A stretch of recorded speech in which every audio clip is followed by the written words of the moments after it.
Hey guys, it's Chuster 5000. Here's the 1872. It was done, and then I had to take half of it apart. I had a problem with the engine. The magneto quit on me, and obviously when that happens you have no spark at all. And it's such a pain to do the magnetos on those. I just decided to yank the engine and ripped it out, and I have it. Where is it? Here it is. Here, this is the magneto that was on it. I gapped it right, just like it shows there. It says 10.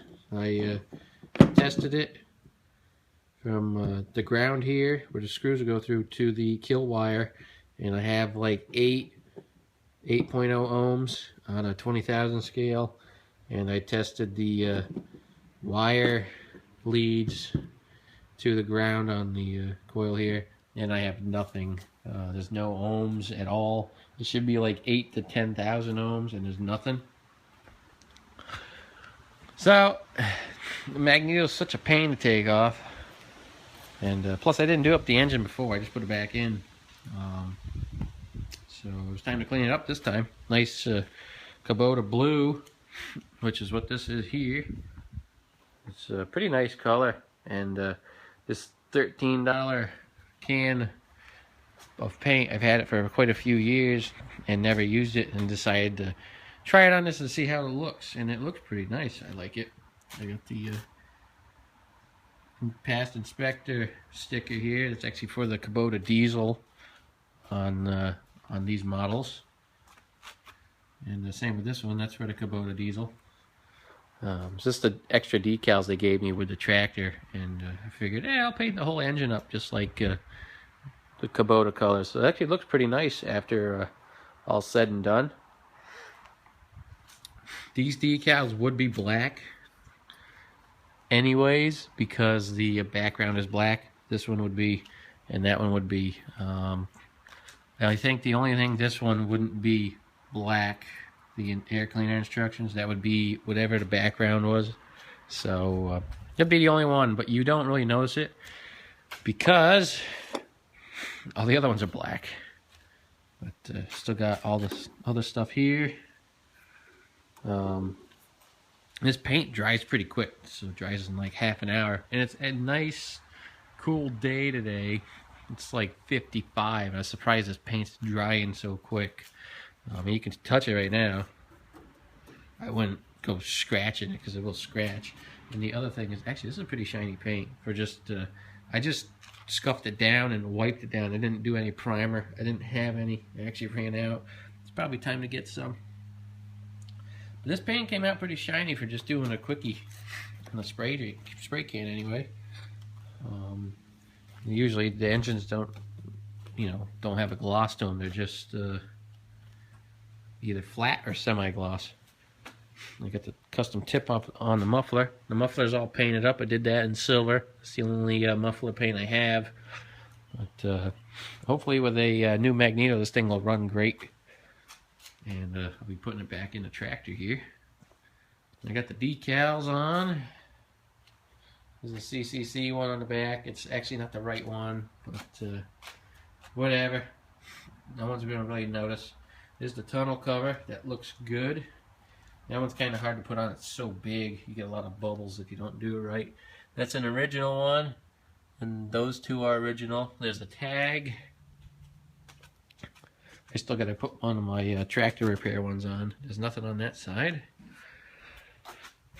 And I actually got quite a few extra decals. They actually sent me some of the wrong ones, which is not a big deal. Normally you have a little decal on the rim right near the valve stem, and it tells you your tire pressures. But the ones they sent me are way too big and they won't fit. There's the hood. These are decals too, the Cub Cadet ones. They replaced the plastic badges, which always broke. So we shouldn't have that problem anymore. And these colors are nice. The blue is pretty bright blue.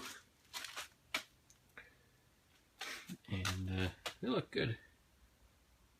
putting the decals on is kind of a guessing thing.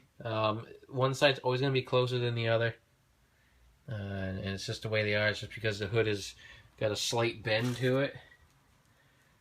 You can see the slight bend. Actually, there's quite a bit of a bend if you look at it.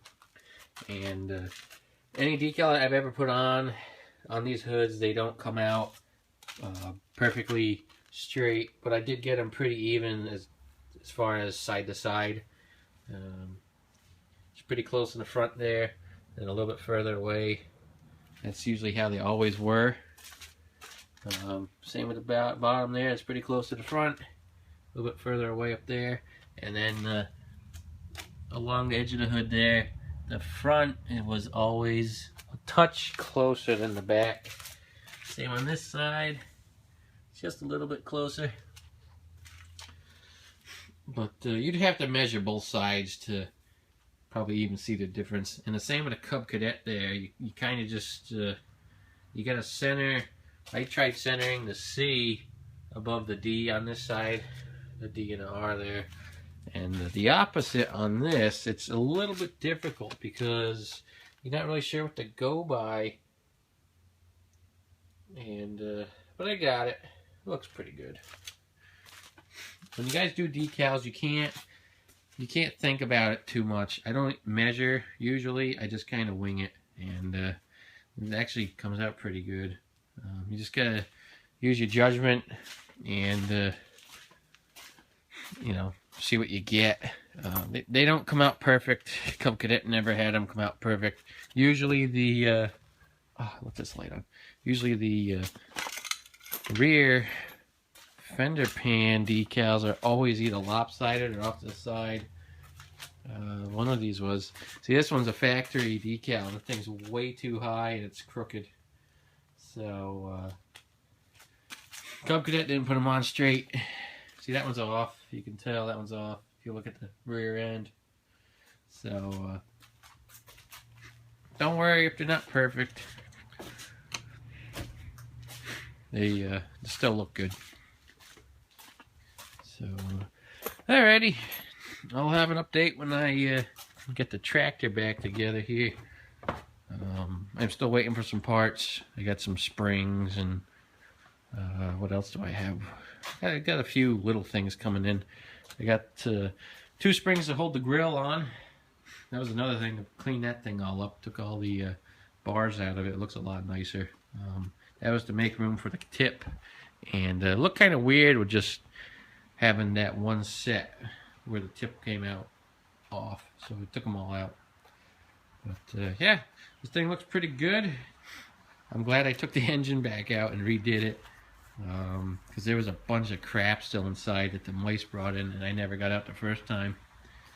So, alright guys, we'll catch you in the next video. See you later.